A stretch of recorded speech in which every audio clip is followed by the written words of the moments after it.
I don't know Justin Bieber. I need you to be very clear that I don't know Justin Bieber. This is Rory Kramer, and all I need to say about them is they don't know who Justin Bieber is. No, I know who he is. He means a lot to me. Doesn't like him. him. I don't know him. His photographer's name is Rory Kramer. Boy, I the would girls never in my know DMs, that, and man, oh really? Bieber, I go, you Okay. think if I knew Bieber, I wouldn't be skateboarding with Bieber? You skateboard?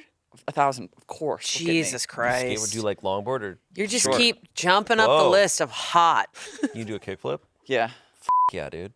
You should see me on a skateboard. What's up? It's crazy. I wish I could draw. It's one of the many talents I don't have. It's too bad you can only skateboard. But are you guys going to be honest with me? Yes. What are you talking about? We're not Shayne just and I doing are bits. very, very vulnerable This in show this. is just like a real conversation. I know, but we're like being filmed. Do you know what I mean? So there's a Sure. level of perception. I but don't even see the cameras. That's what's crazy. No, Amanda. camera.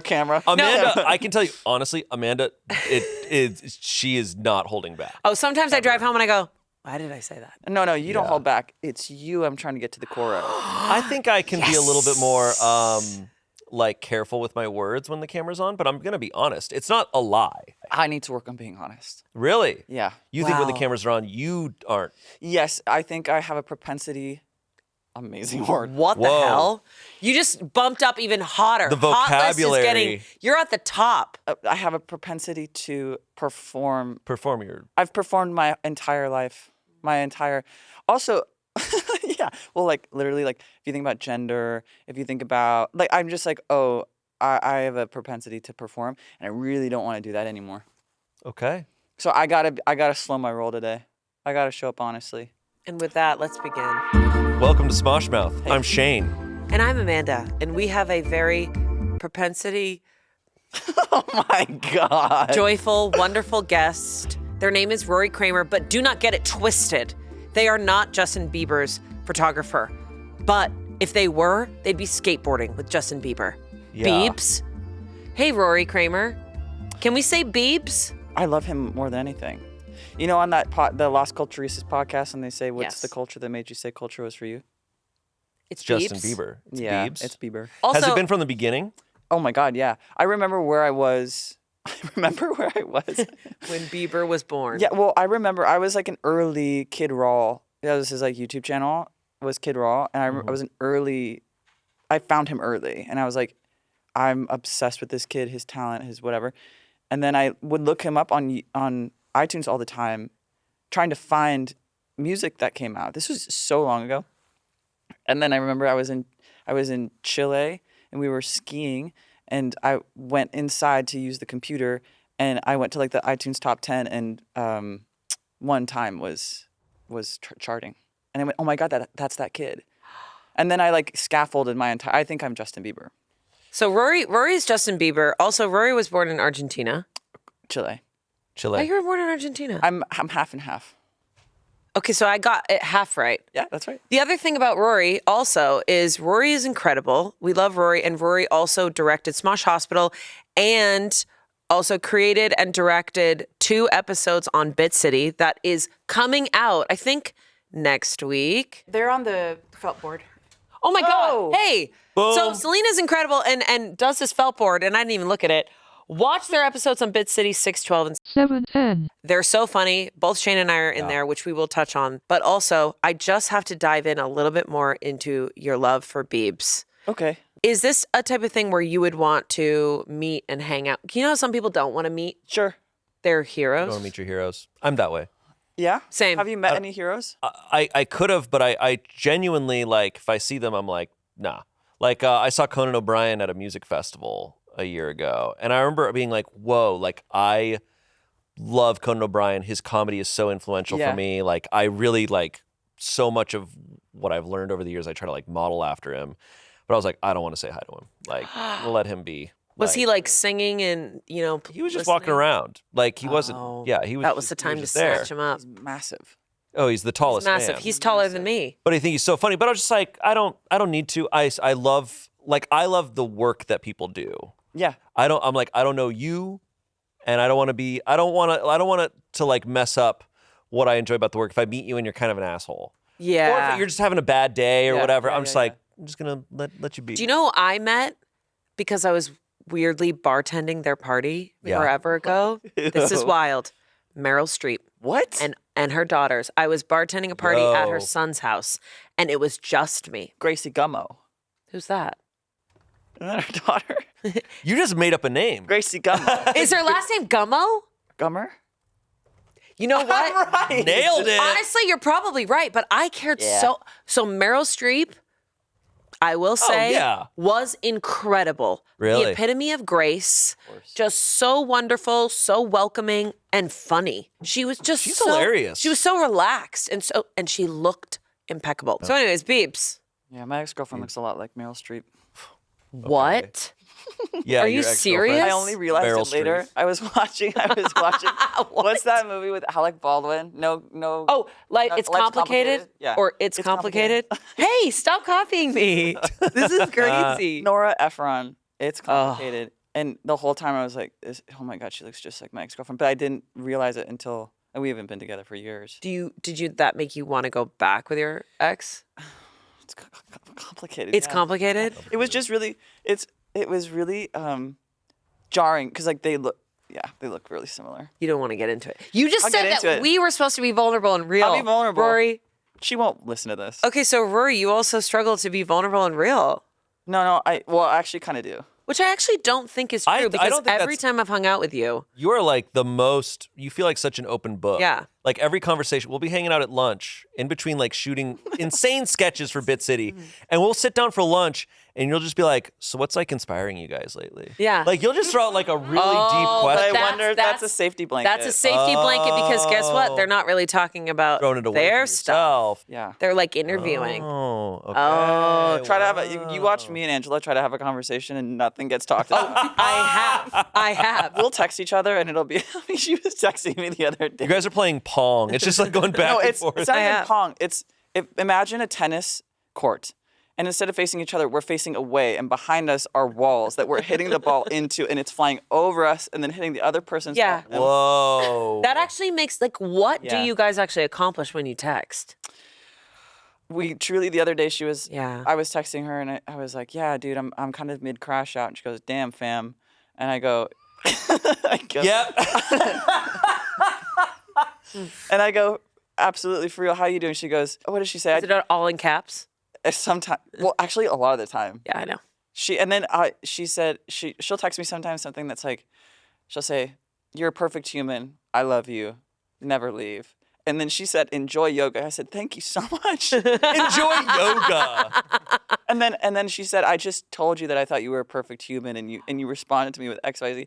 And then I said, "Oh, I need to thaw out." And then I sent her a bunch of vulnerable like archival footage and pictures and videos. And I was like, "This will have to do for now." Yours Here's is a through documentary. yours. You also, I will say, you take time to process things and respond with the right thing.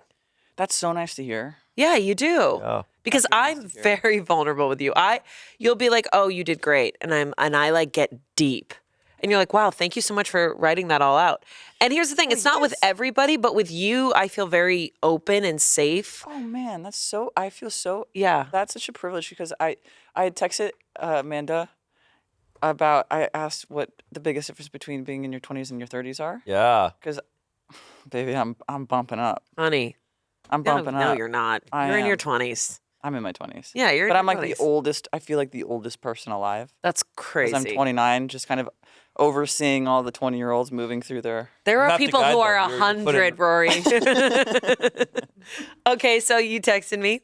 But then Go I, on. then I'll turn 30, and then I'll be the youngest person to ever live. I'll be the youngest person you You're guys the know. youngest 30-year-old. Yeah. Okay, that is so true. When you're 29, you're old. When you're 30, you're young. It's weird. Wait, can I ask you guys a question about something? And then we're gonna come back to this because I. Yeah.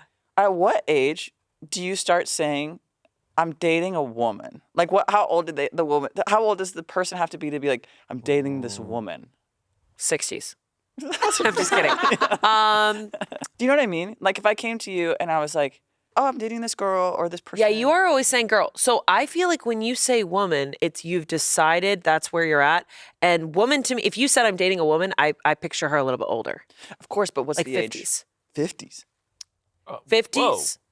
This is where it gets interesting. Okay. I think it's a little, it's a little. 45 and up. Because there are some 41-year-old girls. But like, imagine if I came to you and I said, I said, Amanda, I'm What the dating. hell? Hold on. Yeah, that happens all the time. It has to. It does. It's crazy. It's like Shayne and Chance. For some reason, my brain cannot. Like, I will interchange your names for some reason. Rory, you better finish this thought. I'm Chance are- hanging on by a thread. People haven't say me and Chance are the same. I came to you. I say, "Oh, I'm dating this girl." You go, "Oh, cool. What's she like? Oh, she's 40." She's like if I came to you and I was like, "I'm dating this girl who's 40." Okay. So does that? But then I'm All like, right. but what if I'm 40 and she's 40? And you said I'm dating this girl, I'd be like, I'd be cool. dating this girl, right? Yeah. If you were dating a woman, to me that means like she's older, she's mature, she's lived, she's divorced, she broke up with a man. Interesting. I almost see. I feel like She's already had a life with a man. I think you could compare it to when like someone's talking about like, oh, I'm dating a boy. Like I'm dating this boy. Like, you know, I think it's just more about how someone carries a themselves. boy is different than a girl, though, in my opinion. And boys they graduate to guy. There's guy. There's and guy, There's man. and then yeah, there's you're right. man. There's 3 levels. There's a 3 boy evolutions. is like you're dating like a boy. Hit the comments and let us know for sure. what you think. I think, but there's a certain age where do you think it's almost an insult to be called a boy or a girl? Oh, a girl. Well, for sure. Totally, But then right? I say, what if I date someone? Let's say she's 34, but she has Cute. a child, and I'm saying I'm dating this girl. You know, she's a woman. Of course. See, What's that? Motherhood. I feel like at a certain age, though, I'm just like, it's how You're someone carries passing themselves. over a certain part of your life. I don't think there's like a degree or an accomplishment you get that makes you a woman, though. Can I say a hot take here? What's the 10? What was that? 10 minutes. 10 minutes. For what? That's your 10. Don't worry, you're not Rory, directing this. Rory, you're not directing. You can just relax. I don't. Mommy and Daddy, we've got this. This episode of Smosh Mouth is sponsored by Smalls. Shayne, how are your kitties doing? Oh, they're doing great. They've been zipping around the house. They've had so much energy since I've been feeding them Smalls. That's amazing. Smalls fresh cat food is made from protein-packed recipes using preservative-free, 100% human-grade ingredients you'd find in your fridge. And it's delivered right to your door. You don't have to tell me. I love Smalls. I use it all the time. Smalls cat food leads to high protein and improved hydration. That equals strong bones and toned muscles. Cats use protein as their main energy source. More protein means more fuel and sustained energy. Yeah, I don't know if you heard me. I use Smalls. My cats love Smalls. Forbes ranked Smalls the best overall cat food. Oh, I actually didn't know that. I'm a well of information. So stop serving your little carnivore a bowl of processed shortcuts. For a limited time, because you are a Smosh Mouth listener, get 60% off your first order, plus free shipping and free treats for life when you head to smalls.com/smoshmouth. One last time, that's 60% off your first order, plus free shipping and free treats for life when you head to smalls.com/smoshmouth. Wow. Well, back to the show. What were you saying? I couldn't even really hear you. Oh, Anyways, meow, meow, meow. See you soon. Going back though, I think it's how someone carries themselves. Like it's how Yes. someone. It's a confidence thing. Like there's no accomplishment, there's no job or family or anything you can have that's like you're now a woman. It's just like truly like I think it's almost a decision. I think it's a vibe, but what I want to say is a hot take is I don't get upset if you would call me a girl. That doesn't bother me. I think it's cute. When obviously an older man says, okay, girls, I'm like, okay, bro. You could almost argue like the true ultimate evolution of a person is to contain both multitudes. Well, and that would be Wow. Right? Mind Because them. you don't want to lose. Because some people like get older and they're like, well, I'm a man, I'm Like a a woman, and they lady? lose my God. the fun of like, no, you still want to keep that part of you. Yes. But it's adding the like why I think it's having cute. both, being able to be Yes. both. Like if you said I'm dating a lady, I'd be like, Ooh, a what's lady. going treats in her on? purse? She comes out of, and she comes out of her she carriage. treats for her purse and she has 6 white little dogs. She has her gloves. She takes it off. I'm dating a lady. dating a She has gentleman. Werthers in her purse. I'm not against. Yeah. Well, what about they thems? What about it? I still think to me. What do it's- you say? To me, it's What do just you like. say? To me, it's just like a fucking adult, like just someone like I'm there is dating an adult. dating an adult. I don't like. I don't know. I don't know terminology. I am dating for it, an but, adult like, now. Also, There's just a level of just like people who I'm like, yeah, you're fucking grown up. Wait, what do you say, they, them? What do person. you say? Well, I've had this conversation with many, dating a many person? people I've dated. You can they can laugh. No, they are laughing. She's like holding it in, no, shaking. she's not. Alexina's shaking. No, that's just beet how red. Alexina laughs. It's very cute and sweet. I'm not laughing. Alexina is a girl and a woman. For sure. She's not a lady. Well, she can be a lady. Lady. Okay, keep going. Jesus. So what about a they them, right? because this is I'm on the cutting edge here, right? With all the things. You are seriously on the cutting edge. It's crazy. I'm on the cutting edge of they them. So would you stuff. say I'm dating someone? I'm dating a someone, partner? the person. But here's the thing that always happens. So let's say someone's having a conversation. They're talking about they're dating a non-binary person, and they go, "Yeah, well, I'm dating this person."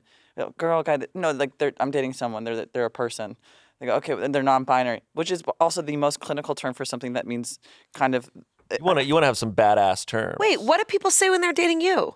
Because you're they them. Yes. Do you consider yourself non-binary? Period. Because you're they them. Let's discuss this. I'm going into my book. So yeah, So what do people happens, say? right? I've had this conversation many times with people I've dated because this comes up. They go, "What do I tell my family?" I say, "You tell your family I'm your lover." Okay, that's assuming a lot, Rory. Well, you go ahead and assume, babe. Okay, you prefer lover, nothing else. I think it's hilarious. I think it's hilarious. I think it's hilarious Lover. to go to like a friend's birthday party of like the person you're dating, and for them to to be like, My "This is lover's lover. coming in. My mate is coming in. My mate? This is my lover." Because partner, I'm sorry, no, No? foul. Whoa. It's Partner foul. feels like you're like really buttoned up and you're in a business It deal. sounds like it sounds like you negotiate. Well, I guess relationships sure. are negotiation. That's beautiful and that fair. that aspect exists, but you're talking about like the kind of like fun, Yeah. raw Yeah, part of I it. think This lovers. is the light of my life. I think light of my life sounds like it's a funeral time. When they walk in a room, they lit up the room. Yeah. Oh, I see what you're saying. Lover is good though, because I do feel like that's like a Lover is- grown ass term. Lover is really like cute. I don't think that fits for boy or girl, right? Like No, it's like no, no. you It could gotta be because you either. gotta know a lot of shit. You gotta like To be me, lover confident. is you're like, you don't take life too seriously, but you really are super connected to this person. And you guys, Yes. you can talk about money and then have sex there's later. a responsibility and a respectfulness. You can talk about your budget and your finances and that debt, and you can fucking and you can fuck later. yeah, hell yeah. Wait. Yeah. So, but for real, They, so fist bump. they. Them, fist bump. I would actually like a subtitle that when you cut to us fist bumping, it says they them. They them fist bump. They, them, fist bump. So they, them have had a really good time on set.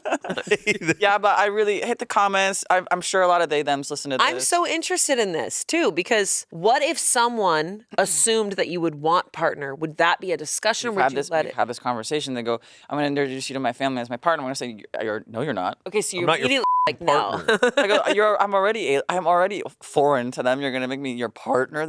I wish there was a better term, and I might have to come up with one. I kind of agree. Like, I wish there was, because this is totally different. But like when I got married, I actually hated using the word husband. Whoa. It made me feel like a different type of girl. Because like my husband's at.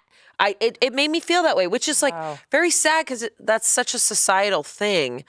Because he is my husband, he's my lover, he's my mate, he's my best friend, whatever. But it's like, I really didn't like using husband. So I say H, which is his name. Oh. But I'm like, what is that connotation with husband? Because I married him. He is my husband. I think it's like, I don't know. We use these terms to describe our people, and I think some people use it in a way that I don't like. So I think that it's tainted it forever. Absolutely. Yeah. And it is bespoke, right? Person to person. Like, Yeah. Because we're all so different individually, but I get that. You say what about wife. you? I don't actually. You say Courtney. Wife does feel weird. I do want to be clear. When other people use partner, it does. I don't have judgments Sure. about it. It's just about you. It's about me Yeah. specifically. And I think that's fair, and I think everybody's that way to some degree. I think what we see in a society is like weird to put the pressure on. Like this is the term like that you have to use. It's like, hey, no, I don't know. I think it's the same where it feels so sitcom-y. Like when I say my wife, I feel like I'm fucking like King of Queens over here. my ball and chain. My fucking wife. My over ball here. and chain. No, it just doesn't. Yeah. My old lady. I also think like Want to know how to make a marriage last? Yeah. Shut up and do whatever she says. Make your wife do happy. what she says. Let her win every I hate item. that. Win. Happy wife, happy life. Yeah, I don't agree. Yeah. I'm like, throw up. I think all that shit But true. is there. Grow up. Throw up. Vomit. I also think I don't know.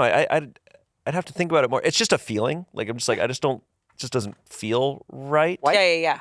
Yeah, like I don't mind it. Yeah. I'll say it like it's the legal here's term. what's but weird. I sometimes also think like best friend almost feels like it ranks higher. I agree. But I'm like, no, that's a agree. higher accomplishment.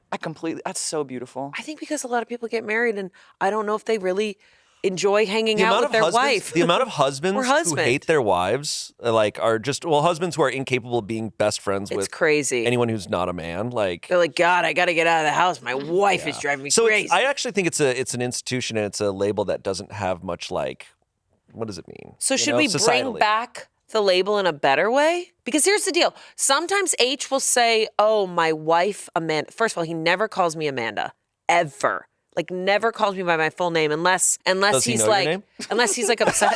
Has he forgotten your name? Oh my God. He's like, Sherry. He doesn't know my name. Angela? Oh my God, he literally doesn't know my name.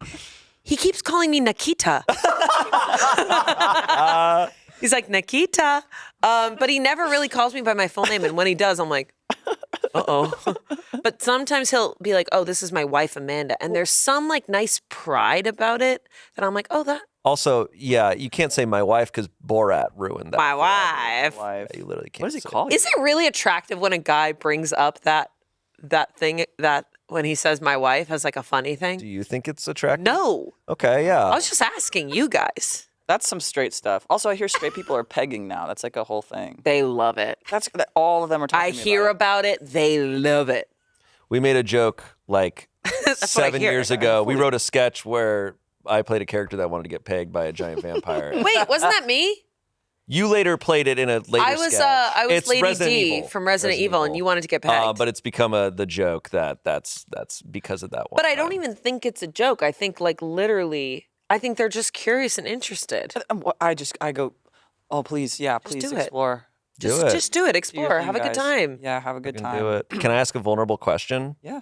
After pegging, of course. Because You guys took that really well. it's by the less way. extreme, but I actually feel like it's a more hot topic of like I feel like tons of straight couples use partner.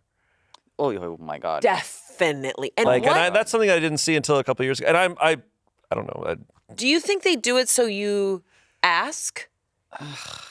Do you think? I guess it's like I'm curious, and love I'm the very. disdain. It's one of those things where I'm like, I don't know, but is My it straight? partner. Is it straight couples trying to be like, oh, we're an Maurice. ally, so Yes. we're doing it to like normalize it, I think or is it also Oh. to kind of like, or is it kind of to also some straight couples to be like, we're straight, but we're also, do you we're think- cool. nah. Oh, you think yes, they're like yes. They're like we accept they them. We accept everything that's going on. So this is my partner.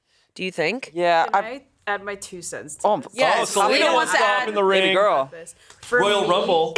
No, for me, I say partner because saying boyfriend is childish. Yeah. Totally. And I don't know another word to say. And that comes back to like the boy and the girl thing, Yes, like saying that's- girlfriend, saying boyfriend. That's it's true. like Because you don't have to be married It's- to like say well, it's- partner or boyfriend or that girlfriend. reminds me of how like after Courtney and I got married, I'm like, I know so many couples who aren't married, but I'm like, but they've been together for like 10 to 15 years. And I'm like, yeah. you guys are kind of more Gotta like graduate into you something. are And then that's the married thing. That's the societal like they're married as thing. married as or more married. It's like you don't need to get married to have a solid relationship. But I get that. You can be together with someone for 20 years and it's like, well, I get the you're my partner then. boyfriend, but no. Yes. Well, and that totally makes sense as like an interim to like in between, like, okay, boyfriend feels young.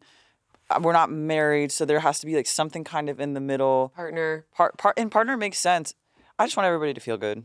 You know what I've had this thought lately is just that I'm like, oh, the English the English language is going through like evolution. Yeah. And it's really weird for people. Yeah. And language is what affects our reality, right? It's why like language creates culture, it creates everything. So Words are spells. we're realizing our language is so limited in our understanding of things. It's why I wonder if it's why we see so many people just cannot comprehend so many realities of humans, and especially when it comes to gender and stuff, they just cannot comprehend it. It's like, yes, because we don't. They can't. We're coming up with the words to describe it. Yeah. and you have to trust that. Especially like a name change. Yeah. Like they don't, I think there are some people who make it like very intense when you mess up a new language. And it's just like, they have been trained on this old language for whatever, 70 years. It takes a second for them to figure it out. So like, I think there needs to be given grace on both sides of that. Completely. Well, that is know? something that with gender, in my own experience of it, has been, as long as somebody is trying, or if somebody comes to me with like a true curiosity and they mess Yeah. up, I'm like, oh, I'm here with you for as long as you need to figure this out. If somebody comes to me with any kind of debating tone, or they don't want, the way I shut off completely, like I just You can recognize disrespect. What do you for do? sure. Do you, because it's not your job to educate them. So what do you do when that happens? It's so sad because it's such an opportunity. When somebody comes to me with curiosity, there are so many things I could talk to you guys about gender-wise that is fascinating. Yeah. Because it really is taking the Matrix pill. Like with like transness, it's literally about. Yeah. I heard of that recently. That the Matrix is actually about transness. I don't think I've ever heard that. It is, yeah. Yeah, because both of the sisters who made it are. Oh trans. Yep. But they realized it after the fact. That's so fascinating, interesting. But the experience of it is very similar to the Matrix because you essentially die and respawn. Like that's how it feels. Like it feels like I've died and then reestablished all the terms of my life and had to. And what's interesting about gender versus sexuality, because when I came out as gay, that's a different thing. Because when you come out as gay, you kind of go, I'm gay and there's nothing you can do about it. Mm-hmm. Gender is so much, in my experience, is so much more vulnerable because you come forward and you're like, okay, so I'm going through all this gender shifting and I do need you to participate. And that is really right, because when you're gay, you don't need everybody to participate. In No. fact, you don't need their permission or anything. No. But when you are going through, now I do have a question. Yeah. Did you always feel this way about your gender? 1,000%. I have a video of myself at 1.5. I can send to you guys. I have this video of myself at 1.5, and this like little girl in my mom's best friend's arms, and I'm whispering in her ear. And she goes, wait, what are you saying? What are you saying? You're a boy? You're a boy? I'm like truly 1.5, like toddling across the table. Some of my earliest memories. That is wild. Yeah. I remember I took a psychology of gender class in college, and they talked about studies where they're like, yeah, we were able to pinpoint and see it so early on. Yes. Like it's not like there's no cultural influence to it. It's just kind of there from the beginning. It's fascinating. But for a while, like you just kind of just kept going. Well, my circumstances were, everybody has a different story, but my circumstances were, I've always been androgynous my entire life. Like I don't know if I'm necessarily full boy. Like I like being in the middle. I feel a bit alien. Like I'm like, I identify with parts of both, but I don't fully identify with one or the other. And it kind of changes from day to day, but my experience was I was always really androgynous, always with the boys, always played sports, classic. But in middle school, my dad died, and at the same time, people were kind of getting sorted into piles. Like it was like boys over here, girls over here. Yeah. And I got sorted into the wrong pile. And to create safety for myself, I learned that status was very helpful in creating a sense of safety at a time when I didn't have safety. So I became really good at being a girl. I was a really good girl. You showed me a picture of you. I was awesome. Because here's what's weird. I'll send you the picture. You can put it up. Here's what's crazy about Rory. I mean, I don't know if Rory remembers this, but the first time I met Rory, did you remember me from when I worked as a bartender? Yeah. Years ago. And you were like, I was a girl then, so you probably wouldn't. And I was like, oh my God. Oh, I was girl. You were girl. Method actor good. You were the Meryl Streep. I'm the Meryl Streep of girl. Wow. And that's saying, I'll talk to her and tell her that I would say that to her face. So you think you're good? Try doing this for 25 years. That's actually really good. I'm really good. This episode of Smosh Mouth is sponsored by Daily Look. Shayne, I'm a mom on the move. I've got places to go, people to see. You are genuinely very busy. I don't know how you balance it all. I don't either.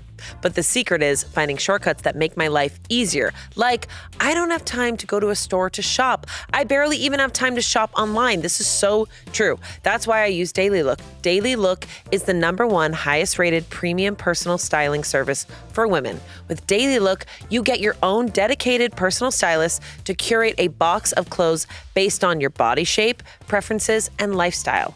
My stylist, who is a real person, gives me up to 12 options, and I just click through what I like and don't like, and then a pretty little box arrives on my doorstep. Sounds like you cracked the code. I did. Oh, I cracked it, and I look good while doing it. Do you remember my pink sweater? It's like kind of wavy and it has different color pinks. Yeah. It is so cute, and I actually never buy sweaters for myself but the stylist picked them out for me, and I wear them all the time, and I get so many compliments. Yeah. You compliment me. I do. I remember. And a lot of people do. A lot of people complimented that sweater. Yeah, that's true. Genuinely. It's time to get your own personal stylist with Daily Look. Head to dailylook.com to take your style quiz and use code SMOSHMOUTH for 50% off your first order. Once again, that's dailylook.com for 50% off, and make sure you use my promo code SMOSHMOUTH so they know that I sent you. One last time, dailylook.com and promo code SMOSHMOUTH. Back to the show. Let's do it, buddy. Back to the show. We can't go back. No, we're stuck here. We're stuck here forever. Your dad died, you got sorted into the wrong pile, and then you were like... I needed safety. Yeah. I didn't have people yeah. around me. Or like grief was so unbelievable. I was 11 when he died, and the grief was like immeasurable. And I didn't have someone to process it with. So the only thing the adult side of myself knew to do was to seek safety through belonging. Yeah. And the way to do that, growing up in the United States, was through status. Yeah. I've had this incredible sense of homesickness my entire life. My entire, like, just this feeling of homesickness, and only in the last couple of years figuring out gender has it, like, alleviated. Wow. Yeah, because if you think about it, and this is something I do have questions for you guys about the difference between being in your 20s and your 30s. I think one of the things that surprises me the most about the experience moving through gender identity is the amount of grief that you experience.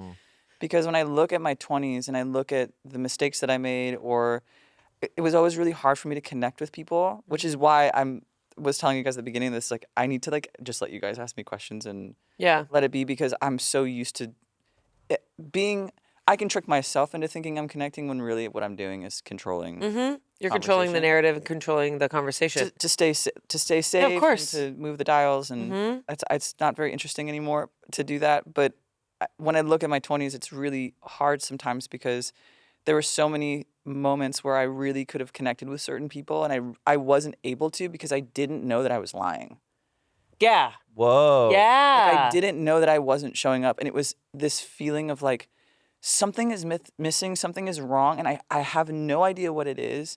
I couldn't figure it out in therapy. I couldn't figure it out with my friends, because a lot of my friends, even to this day, like, I have friends who are genderqueer, but like I did not have any trans people in my life. I'm friends with a lot of sensitive men. That's kind of my bag. I have like an army of sensitive men. Am I An army of sensitive Biebs. man? Yeah.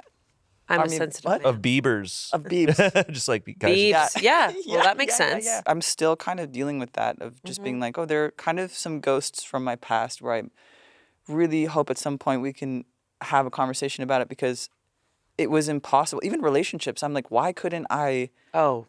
I couldn't. Because I wasn't.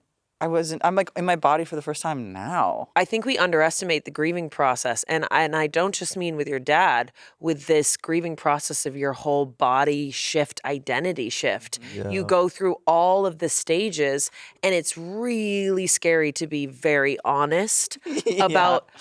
And the only way that I can relate in the littlest bit is just postpartum, of just this I had my therapist be like, everything you're describing, this like unbelievable anger that surges out, this deep sadness, this hopelessness, this weird, excited, like you're on drugs joy, all at the same time, this deep understanding, and then this massive confusion. Yeah. She's like, oh yeah, you're grieving. That old part of yourself is gone, completely gone. And so I can't even imagine having it gone inside physically, but also you're at another level of it being gone physically too. Well, I remember when I got top surgery, and because I was, again, beautiful girl. So like I benefited a lot from you were a beautiful girl. You still are, honey. I was a beautiful girl. Shayne, stop denying Justin that they Bieber. were a beautiful girl. As the famous poet Justin Bieber said. Yes, but I was, Mr. Biebs. I benefited a lot from being that way. Like the system for women, I was in the spot of like, I benefit the most from this.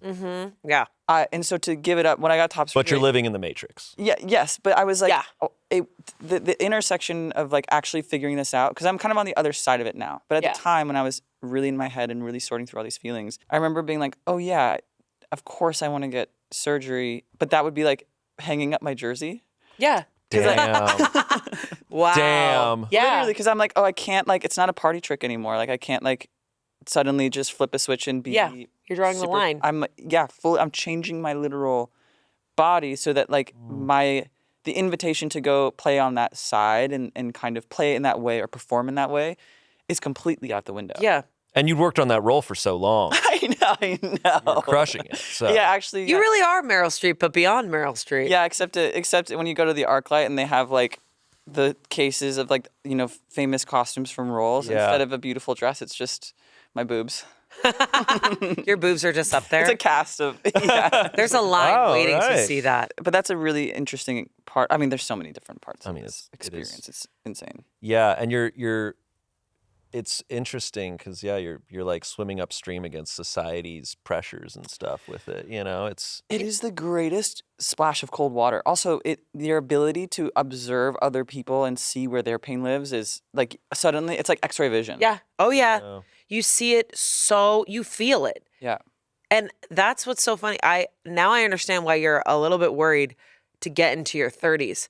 Because when you texted me, what's the difference between 20s and 30s? Man, did I sent them I wouldn't say it's a novel, but I really thought about it because I loved that question.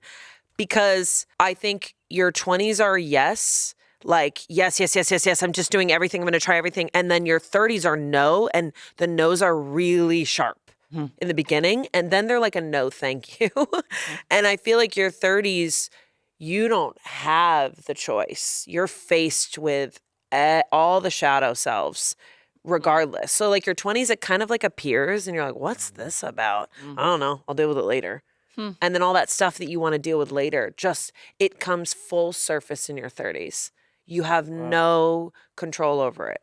If you are on the path of wanting to, figure yourself out. What would be an example of that? So I made that much. shit up just now. What did I just say? Actually, no, Wait, none of that's real. I where have no am I? idea what's going on. It's when people go, well, yeah, you always do this. And you're like, Oh. and you get so angry about it. And then like days later and you go, wait, do I always do that? Or was that person just rude? And then you go, oh my God, wait, I always do that. Yeah. I always do that. Why did that make me so mad? Why do I always do that?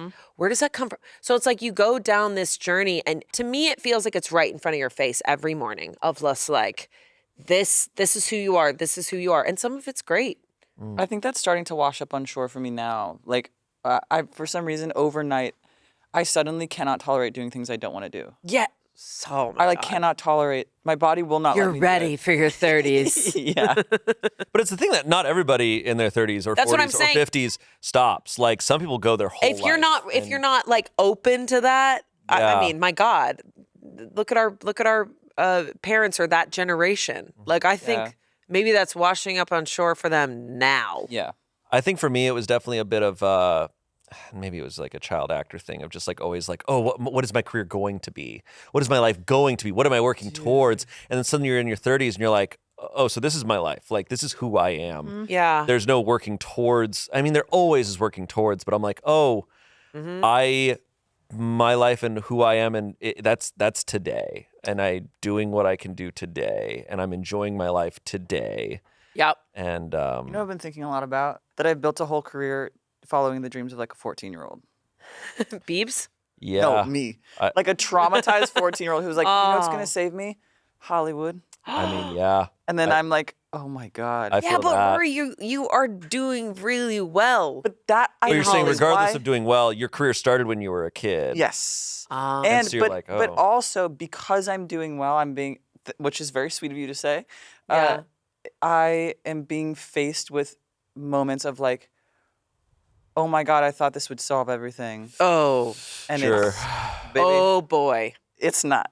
Sure. I feel that. I feel sober So to what hard. you're talking about specifically though, about like, I just want to be happy. yeah. I don't care about it. I'm like, oh, I all of the rest of it can go. I just want to be happy and enjoy what I'm Yeah. doing, which is why I'm so happy to be here. But then you're in the present moment, and that's when you feel so happy. But that negative brain seeps in and goes, well, "What are you doing? What are you gonna do? What are you gonna do?" So to me, it's the battle of when you are present, doing really what you want. That is the big magic. That's the joy. That's when like nature's colors are like, oh my God, look at that green plant. Look at that flower. But then I think it's battling that ego, that negative part of your brain that literally is like, this is what you're going to do all day? Yeah. Yeah.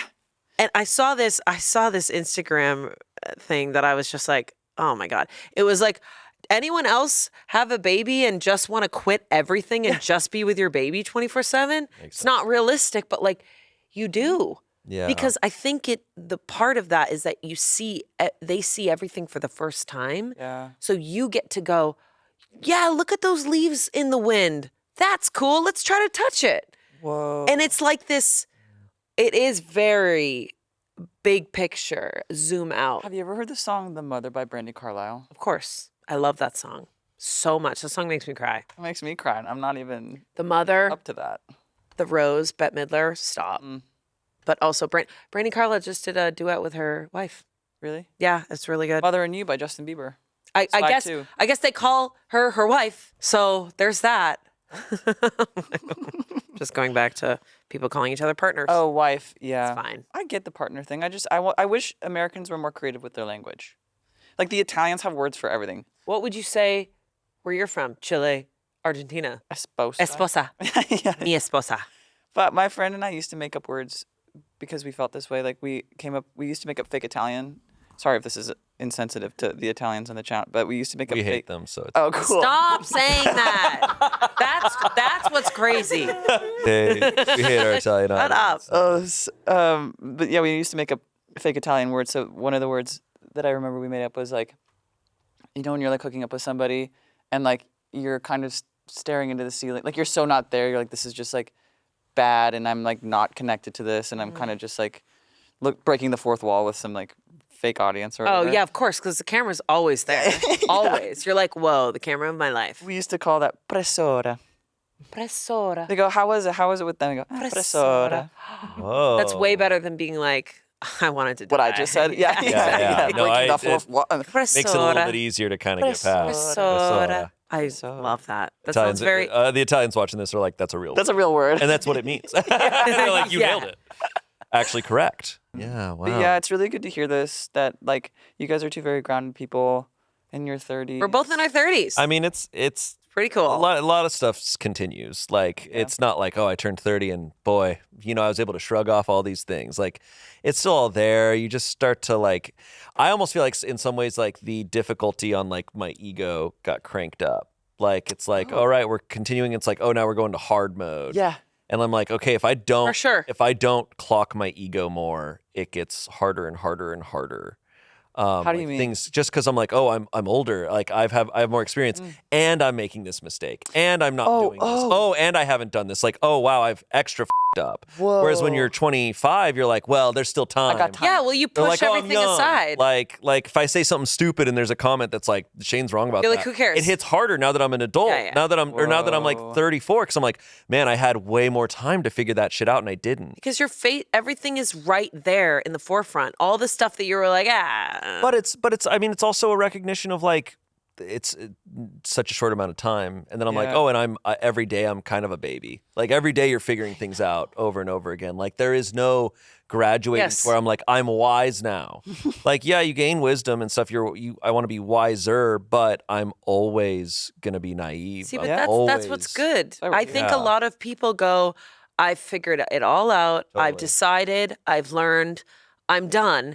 And then they get to our parents' age, especially my mom. I feel like my mom's like, oh my God, Yeah. Yeah. I don't have the best relationship with, so and so. And oh, do you think it's because of that? I'm like, yeah, it's because of that. Like, what? She'll call me and be like, I did this thing. You'd be so proud. I said you can come over to my house and no one else will be there. It'll just be me, and I'll just focus my time. And I was like, Whoa. good for you. My heart is racing because that sounds really vulnerable. It's so vulnerable. vulnerable. I think my mom like fills up space with she wants to make everybody happy. Yeah. Like, do you want to spend the weekend at my house? But then 1,000 random people are there. Yeah. Yeah. Oh Mark's my God. gonna stop by. He has stuff for me. I don't know how long he'll stay. He's bringing the ladder he borrowed like 10 years ago. Yeah, good accent. He's bringing the ladder he borrowed like 10 years ago. Ladder. I think in my 20s, though, I was too much of an adult. I actually don't think my 30s might need to be a little looser. I recognize that. I look back. I was absolutely trying to. That's a very like child actor thing. Yeah. Like trying to be an adult so bad. That's why I think a lot of child actors like get so messed up later on because they like were like I was never a kid. So my development is all messed up. I wanted so badly to be like the wisest, like most mature person when I was a kid. And I look back and I'm just like, God, who the f was I? I was so cringy. But I'll like sometimes look back on like early Smosh videos like from 2015 and stuff. And I'm just like, God, who is this guy? Yeah. And I like look younger, but I feel like I come across older and like more almost curmudgeon-y. I feel totally the opposite. I feel like my 20s, I was very much like, I was just like boy era, always saying yes. I said yes to, I was just like, everyone can F off. I am going to have the wildest time. I don't know because I normally am a scared person. Is that so? Not now, no. Like as a kid, I was a scared person, but my mom always was like, no. Get in the water. You're scared of that? We're doing that. Yeah. You don't like that? We're doing that. And so I think it's trained me to go, well, of course I'm going to do the scary thing. Yeah. I have to, and now it's so ingrained in me that I love doing the scary thing. I think that's why I love doing characters and performing is because it like connects to that part of my brain. But my 20s was 100%. That's so funny. I just said I felt like yes I was locked up inside my head until like 28. Like I was like, oh, I don't know what life. What opened you up? You ever done drugs? No. No, he never has. Do you drink or do any? I drink weed or anything like that. Yeah, but it's not like that helps. But you've never done like a psychedelic. No. Okay. No. I like not for like money. not wanting, but I never felt safe enough. The problem was I felt so anxious and unsafe all the time that I was never in the zone to be like, oh, I feel safe to do that. So interesting. So it kind of didn't allow for it. Would you ever? Sure. My God, I want to be there so bad. Yeah. The problem, I think a big problem was because of how anxious I was all the time. People were like, "Oh, Shayne's too straight edge. She doesn't want to do that stuff." So I was never in the space. And then it like kind of created that makes me so sad because I think in our 20s, so much of what we do is we give people social roles to follow. Yeah. Because it helps us make sense of things, and so people point at you and they go, "Well, you're the straight and narrow," or like, "You're like, I guess that's what I am." I guess, and then we start to believe this idea of what we are when it's like that's not necessarily who I want to be or who I am. It was tough though because at the same time I was extra terrified to take any risks because not only was I just an anxious person, but I also had this career that I had given up high school and the college experience for. So to me, I was like, high. I gave up, in my head, what I told myself for so long was I gave up my life to pursue this. And if I don't succeed at it, then I gave up my life and I failed at this and I have nothing. And my life has been void. So much pressure. I ruined myself with it. And now like I've got like, it was like kind of once I got past and then like, honestly, what freed up some of it was like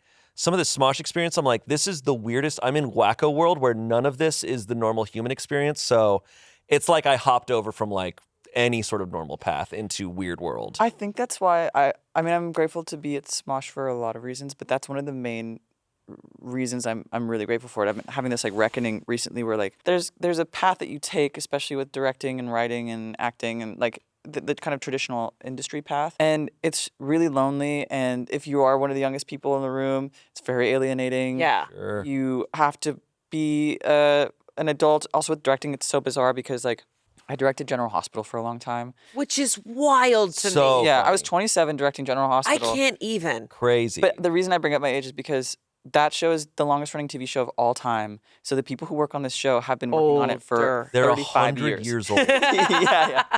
And they're phenomenal and amazing, but it's a really part of my job. Directing is a performance in a lot of ways too. And I've been changing my relationship to that a lot, where I have to go in and convince these people that I love, that I'm in charge. Yes. That what I say goes. And that is a really intense thing to assume responsibility for at an age like that. Yeah. Well, it doesn't give you any opportunity to like, because you are also silly. It doesn't give you any opportunity to like be silly because it'll lower your status. And status was like the first thing that you kind of experienced to feel safe. So you kept the status forever. I mean, when I first met you, I was like, hello, nice to meet you, Wait, Rory. really? Yeah. Whoa. And then we started playing and I was like, oh, we're silly. You're so curious. You're so interested. You're so like free and open. But like how you first present yourself is like, I will not be taken lightly. Like I'll be taken seriously in a good way. That's it. No. I'm not surprised that that's the Yeah. What's so, because also a huge part of what I do is I'm a visitor almost always. Like I come to places. Don't stay too long. Whether it's a TV show or even larger projects, it's like that environment is only yours for 5 days, 3 months, however long it is. How long Like, were you on St. Dennis? I integrated Medical, which there. is such a funny show. I love that show. I was there. I shadowed a couple episodes, so I was like around and I got to know people. And then I did my episode. My episode's only like 2 weeks. My shoot's only 2 weeks. Amazing. Another instance though of like being a 20-something, and yeah, it's just a very bizarre experience. And I'm really grateful for the directors who are older than me or ahead of me who can give me advice on these things. So what was it like when you came into Smosh? Because Heaven on earth. I wouldn't say we're all the same age, but we're kind It's of. a young place, though. It's a weird. It is a young sphere place where like the people in charge of everything are in their 30s, right? And that's rare in any sort of entertainment, because you go to like studios and it's like a bunch of 60-year-olds, 70-year-olds forever. are in charge. Or even if that, like they're 30-somethings, later 30s, or in their 40s, and they all have kids who are like, they're like, hey, I got to get out of here at 5 because I got to pick my kids up. They got a basketball game. Where I'm like, oh, we're in different stages of life. I have like, there's only 2 people here who have kids. Yeah. Yeah. So like, it was really nice to come here. This time last year, I remember sitting and thinking about what I wanted, and I said, I want to be playing games more. I want to be performing again because my whole background is in comedy. Performing and just like in the mix with comedians again because I'd taken such a break from that scene. Yeah. And I want to be doing like sketch. I was just like there. I was like, that is what I'm missing right now. Whoa. Wow. That's literally it. Dan Leahy actually messaged me and was like, hey, would you ever want to do stuff with Smosh? I was like, oh, I've heard of Smosh. Like, and of course I knew you guys from being younger, but I didn't know the new version of Smosh. Yeah. And I knew tangentially kind of because Angela and I have been friends for many years, and I always just like loved that she was famous now.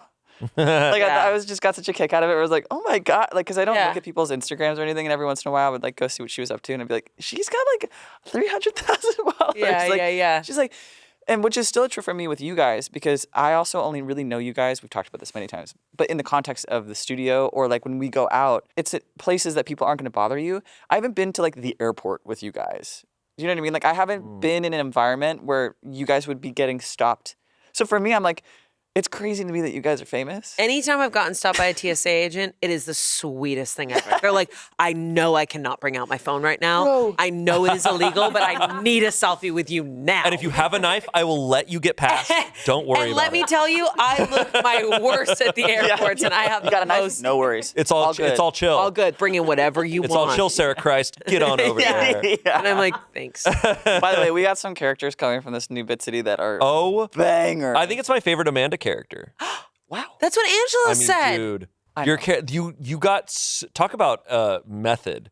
You got so into this character that we would cut, and you wouldn't break character. I wasn't there. And that's gonna be weird when you watch it. You're like, you didn't break from this character. I wasn't there. All I know is I've been really challenging myself to play against type characters. Yeah, you like really did. Bridgette and Will You Be Mine was like such an against type for me, but also still me. Yeah. And Rhea, really excellent name. Yeah. That was one of the hardest times I've laughed this year was being in the writer's room.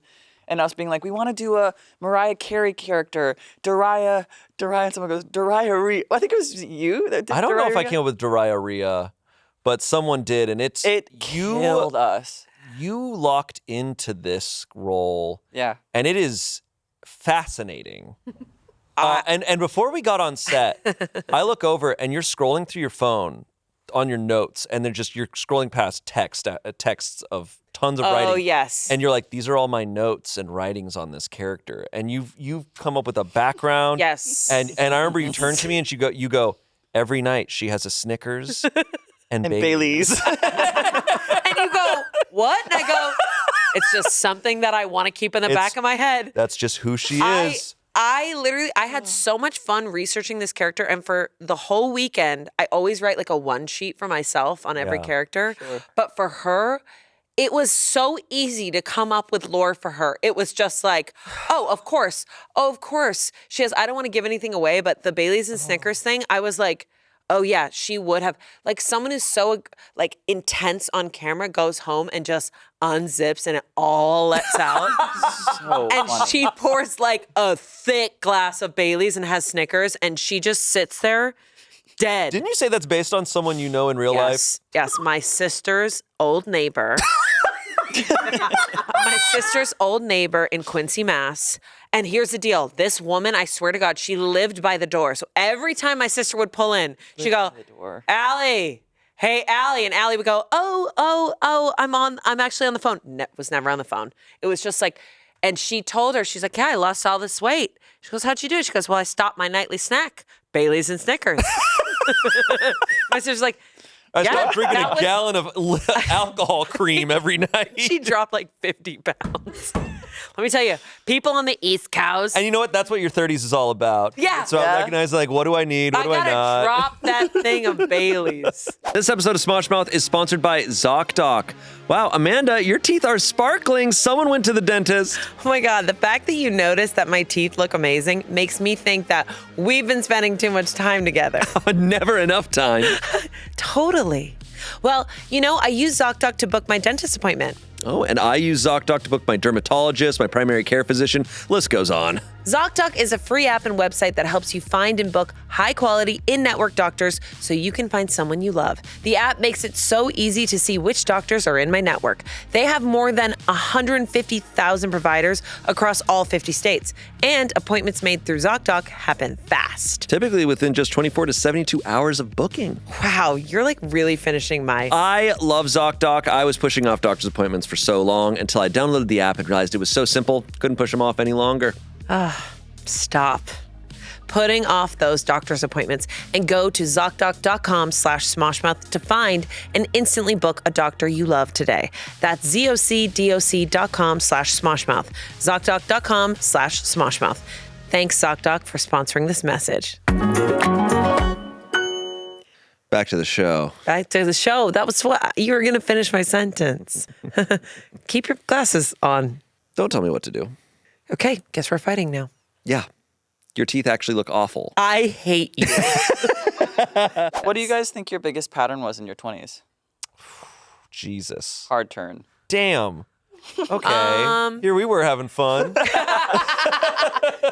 Well, diarrhea. My worst pattern. Well, chew on that. I will say that your character as well. Oh my God. Is like, yes, yours was like kind of a highlight just in that like there was such a production around your character. I always wanted to play someone so high maintenance that it needs like 4 people to get her up. That's what was really fun. But your character, I will say, really had me in stitches many, many times. Chance plays like a Justin Bieber.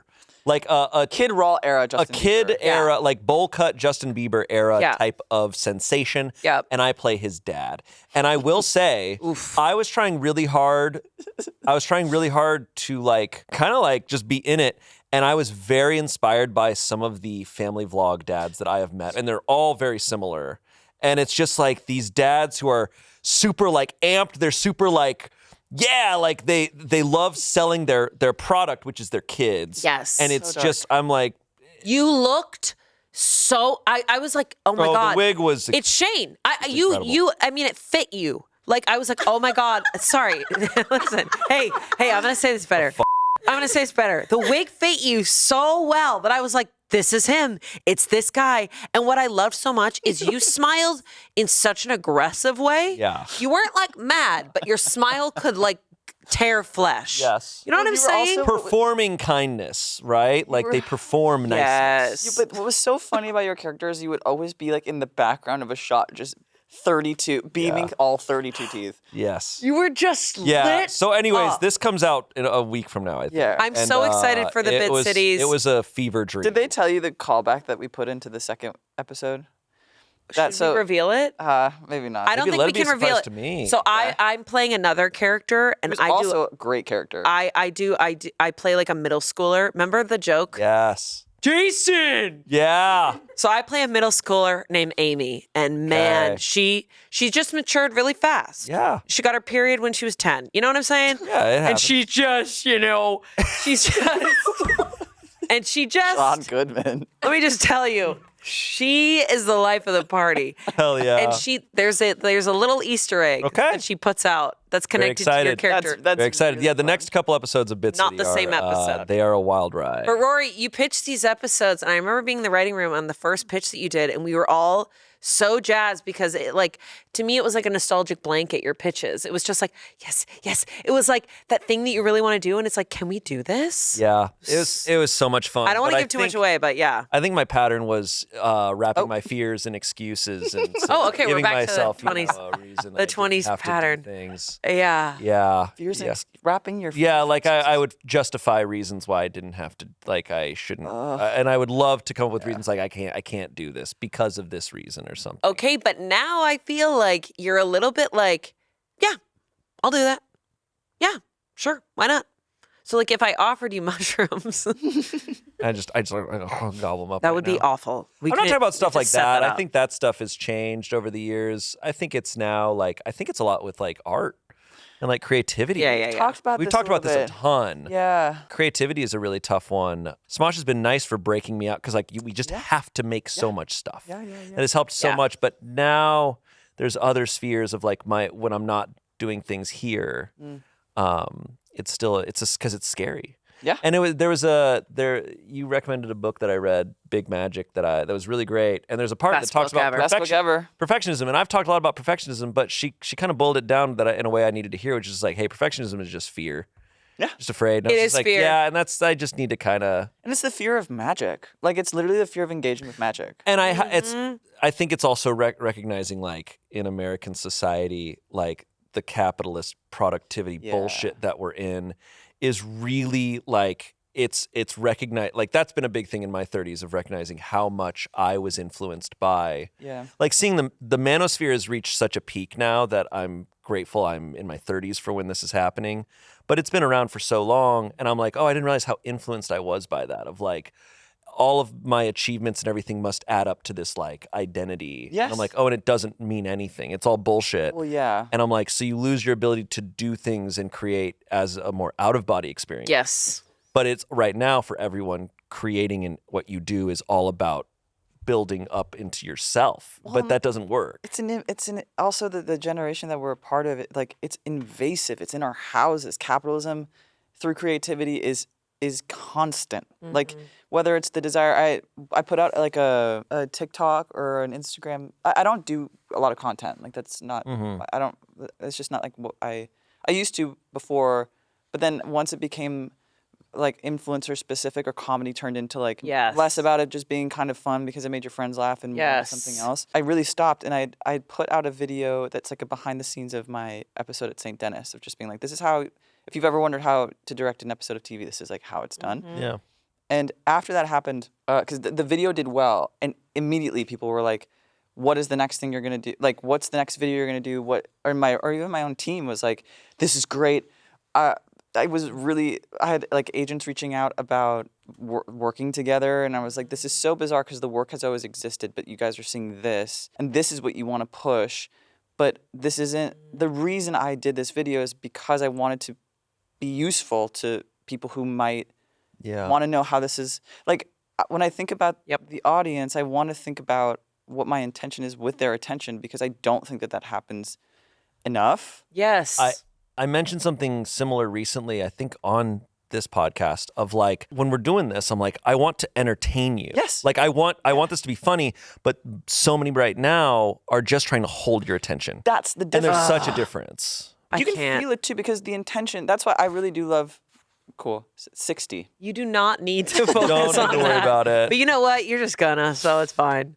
You know what, I was living in London and I was working on like a live show and I was working with this wonderful director. And after I was doing like a stand-up set and I got off stage and he came up to me and he was like, going to give me notes. And I love notes because it's fun, right? Yeah, You get to tear things apart and make it better. That's part of why I love being here, is that we are always talking about how things can be better for the audience's experience and what we're trying to say or talk about. But he said to me, okay, I have notes for you. I've got good and bad. I said, okay. He said, the good is you're good at this and like you can hold the attention of an audience with relative ease, which is great. I said, and I was like, what, 24? I was like, okay, cool. Done. And then he was like, but the bad news is you came in here on purpose. You set the bar low so that you would overachieve because you didn't prepare. And that's not your job. Your job is to think about why you have the audience's attention and for it to make it worth their time.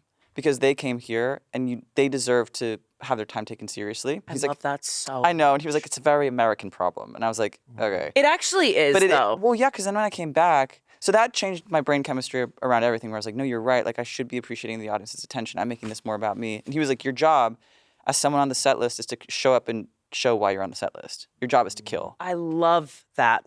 Changed my life. Wow. And then I came back, and when I started doing shows here again, I stopped because all I could see was people doing the same thing. Constantly. And I was like, why are you... I was getting upset because I was like, I'm here. You have my attention. Please do something with it. Use it. Yeah. Or just have intention behind what you're... I love that so much because I feel that when I'm on stage sometimes and you show up and some people are really giving it and some are not. And you're like, okay, well, even now as a performer, my time is being wasted because we have this time. Like we get to like do our dream and our gift and you're half-assing it because you're afraid. I think it's or afraid. You're winking at the audience being like, isn't this crazy? Yeah. Yeah. Oh my God. I said, I wrote a whale. Crazy. I think with YouTube, it's really rampant of, there's a lot of spectacle. There's a lot of like shoveling tons of money into a thing. Mm-hmm. But what we really care about is thought and like intention and honesty.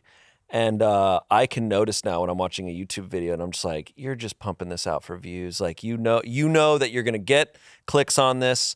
You're going to hold people. But I'm like, you don't care about this video. No. And I think that's what I care about. And I can tell when someone cares about the video they're making. Yeah. And that matters to me more than even if I like the videos for some reason. Fully. What is the point? I do understand that you're in your job and sometimes it does get stale or whatever, but I don't know, as an artist, I think it's up to us to say, if this is getting stale, you have to make a shift. You have to challenge yourself because I hate doing something that feels robotic to me. And if it starts to feel it physically like hurts. I don't want to be around it, but it's why I struggle with so many mediums that are comedy. Yeah. Because I'm just like, well, what you're describing requires patience. Like, what you're describing requires a certain amount of time to... And uncomfortableness. Well, yeah, to be thoughtful takes time. Like, I was talking to a producer, and she was like, well, directors are the new rock stars. And I said, what do you mean? She said, well, people aren't going to the movies to see... It's so true. Anymore. That's true. They're going to see the new Ryan Coogler movie or the new Yorgos movie, the new Greta Gerwig movie. And my theory is that because directing... regardless, it doesn't matter. It takes 2 to 3 years to make a movie. Yeah. You have to think about what you're saying because the investment of time is so You have to kill it. Or you look at someone like ContraPoints. Like she takes 18 months to make a video. She drops a video, it has 2 million views in the first 24 hours because people are like, I know you took the time and energy to think about what you were going to say and I want to hear what you have to say because you appreciate our attention. Isn't that what art is? Like I mean, that's the type of YouTube I love. Like, there's a YouTuber named FD Signifier, and there's like Jenny Nicholson and Anna Howard is really great too. Yeah, like people who are like, oh, you care. Like Drew Gooden dropped a video about ESPN, just breaking it apart for 30 minutes, and I'm like, damn, dude, holy shit! Like he goes through the whole history of it. Yeah, and I'm like, yeah. That's awesome. But I'm like, you care about this. Yeah. I was like, you made this not because you could have made something else and gotten way more views, but you care about this. And I understand for people breaking into any industry, I'm like, yeah, you have no choice but to resort to the attention grabbing. Right. I think I'm speaking to the people that once you get the attention, once you have your thing set, now it's up to you to like not just keep going with it. Because I look at the people who are like some of the top YouTubers. I'm just like, dude, you're just making this place Watered worse. it down. Like, you know, and I really care about that. And I know that, like, we make so many videos. I'm sure there's times where people would say, like, we do that. I don't know. But, like, I think we really care about making stuff we Well, care about. I think that is evident by the community that Smosh has created. Like, the diehard nature of the people who love Smosh, I think it comes from the fact that, like, you guys are good people. You care about what you're putting. You think about what you say. You care about the things that you guys are making. The culture of the company is really fantastic. And when we're working on things, like when we were working on Bit City, we cared more than anything that it was as funny as it could possibly be. Or same with Smosh Hospital. That it was as fun as it could. Also, mainly that, like, it was as fun. Yeah. Like when you and I were really breaking down Cowboy from Smosh Hospital. Yeah. I just loved that moment when it was just you and I and Rachel, and you were like, okay, do this again, do the monologue again, but like really think about your love for, I don't want to spoil it, but you know, dinosaur, but really think about your love for your partner, you know, like rather than the jokes. And that to me is my favorite thing in the world, because I only want to watch art. Watching an artist go, I'm really into this and I want to show you. That's the kind of art that I want to watch. And it could be years. And like, okay, random, Bjork is coming out with, you know, a new album and doing a tour. And I'm like, hell yeah, I will watch that, even though I haven't watched Bjork in years. But it's like, I want to watch someone go, I found this big magic and I want to show you all. Yeah. And I think we're missing that because it doesn't always make money. And it takes time. People are starved for just, I think, authenticity. I think we've been oversold so much shit. Yeah. That I think these movies like Sinners and Weapons just feel original in a way that people are just like, oh, I'm getting something a little bit real here. And I feel that with YouTube too. And I feel that with you as a director. I feel that you're like, no, we didn't get that. I love that. I'd rather hear that of like, okay, we're not quite getting that. And you're like, and I'm like, you're right. At this point, I'm like, or I'm tired or whatever. And I'm trying to get this line because, you know, we need to move on or whatever. I'm thinking about, and it's like, no, like just focus on the truth of the scene. Like, what is the truth of it? If all else fails, like how do you respond truthfully in this moment? I love you as a director because you're so curious about what does this mean? How do we explore with our minds, and how are we honest about like what I'm feeling in this moment? Well, because it comes through in everything that you make, right? Like you can feel when something feels watered down. Like human beings are smart, they're intuitive on like a body level. Right.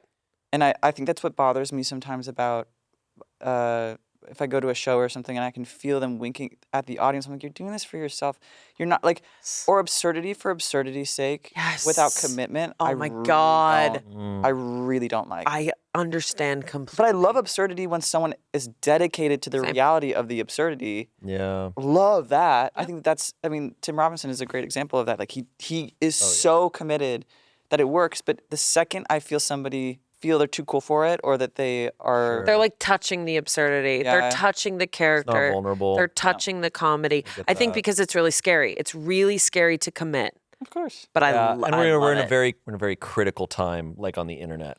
We like love to critique, but we're scared to make. And so it's like, because by making stuff, you run the risk of being cringy. Of being which critiqued. is worse than death, apparently nowadays. But it is scary, but I don't know, it's also freeing. It's the best. It is to like truly make freedom. something, and you can make something, and like we've had this experience. I've had this experience many times over the past 11 years of like making something that is super successful, gets a ton of views, but I'm like, I feel nothing from that. Yeah. And then making something that nobody watches, and you're just like, oh, that was the best experience of all time. I did a screening last week of a bunch of my work, and it was really fun. And the first thing I showed was a short I made like a few years ago. I put all these up on YouTube now because I think I'm going to start migrating over to YouTube. I just can't with the other platforms. But first short was a short I made for like $400, and the whole concept is it's like a tasty video, you know, those top-down videos. But it's like what happens if the camera keeps rolling and like this woman's husband comes home and I love that. And I made it for $400 and probably 5 hours with a few friends, and It didn't get festival play. It didn't get whatever. But it is one of my favorite things I've ever made because it's just pure. The whole thing is just like we just kind of did this because it was a fun idea. And, Totally. To watch it. That's and it the has that best. like when I watch it, I can see myself in it where I'm like, oh, it has that little magic of like That's I all that wasn't trying to matters. do it for anything. Yes. It was just like this short that was fun. That's my favorite. That's Truly my the favorite thing. best. That's literally why. It's literally why I do it. When you talk about it and you still get like giddy about it. Yeah, that's my favorite. Damn. Anyways, Conversation over. I feel like we have I to get think out we of have here. to- Ugh. I'm sorry. I have to. We Go, have to I have get- to go read Reddit stories. And I have to be wanna in do Reddit stories. I want. Wait, you're in it? Yeah, I'm gonna be in this one. Oh fuck. This one? This one you're about Yeah. to record? Who's in it? Yeah, Shayne, I'm following you to the couch, brother. Brother. I can't believe we're gonna walk over there. Would you guys accept me if I just called everyone brother I think sure. or chica? Chica. Well- yeah, Chica. I feel like don't you do that? Rory, no. I think- Literally, here's no. the thing. Here's the thing. I think you could do whatever, and people would be like, "It's not okay, but we can't stop her." There's nothing we can do Smile about is it. so wide. Yeah. You'd go to HR and then just be like, "Look." And I go, brother. They'd be like, me too. They'd be like, "Can you please stop?